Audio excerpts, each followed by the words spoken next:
ساکنان دهه زرکاران جماعت دهات به نام میرزاعلی وایسف برابر شهرک و دهات ناحیه بوسه جشن نوروز را با رعایت عنعنه و سنت‌های نوروزی جشن گرفتند. ساکنان این دهه بخشیده به نوروز طعام‌های ملی، سومنک، دالده، آش پلو تیار نمودند. برای تیار نمودن این طعام‌ها کدبانوها و آشپزهای بهترین دهه دعوت شدند. ما از آن فخر میکنیم که اساسگزار صلح و وحدت ملی پیشوای ملت جناب عالی محترم امامعلی رحمان نوروزی تاجیکان را جهانی گردانده است و باعث خرسندی همه اهل همین دهه است.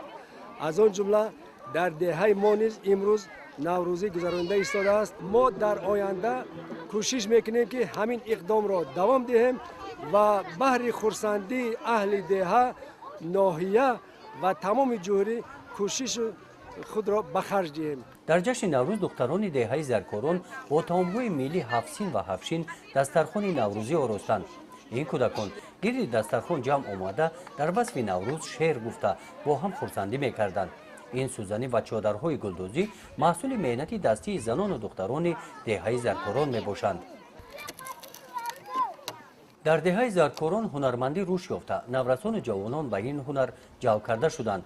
در او تیرزه و صندوق‌هایی که در نمایش هنرهای مردمی گذاشته شدند محصول مهنت اوستا باباجان نوروف ساکنی همین دهه میباشند. باباجان جوان است، 21 سال دارد. این هنر را از عمکش آموخته است. حالا 12 نفر شاگرد دارد. آنها نورسان و جوانان دهه میباشند. وقتی که من خورد بودم عمکم اوستا بود. بعد همون رو دیده شوق و هوس در دل من جور شد. بعد من همون وقت شوق و هوس در دلم جور شد. من همین کار رو آغاز نمودم، سر کردم. اولین محصولاتی که ساختم صندوق خورد بود. وقتی که همون رو ساختم همین کار رو من کردم، سر کردم و تا حال دوام داده. دهه زرکاران در دوران صاحب استقلالی تاجیکستان آباد و زیبا می‌گردد. در برابر آنکه آب شیرین در این دهه است، سال گذشته با اقدام صاحبکار نظر قاسموف این مکتب زمانوی دوآشیانه ساخته شد.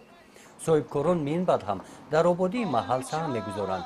با اقدام آنها در جشن نوروز توی خدنسور 12 نفر کودکان از عائله‌های نیازمند گذرانیده شد. این روز خاطرمان با چنین تحفه‌های عیدانه در خاطر این کودکان باقی خواهد ماند. گزارش خواجه نظریف خدای نظر ظهروف از ناحیه بوسه برای برنامه اطلاعاتی نوید.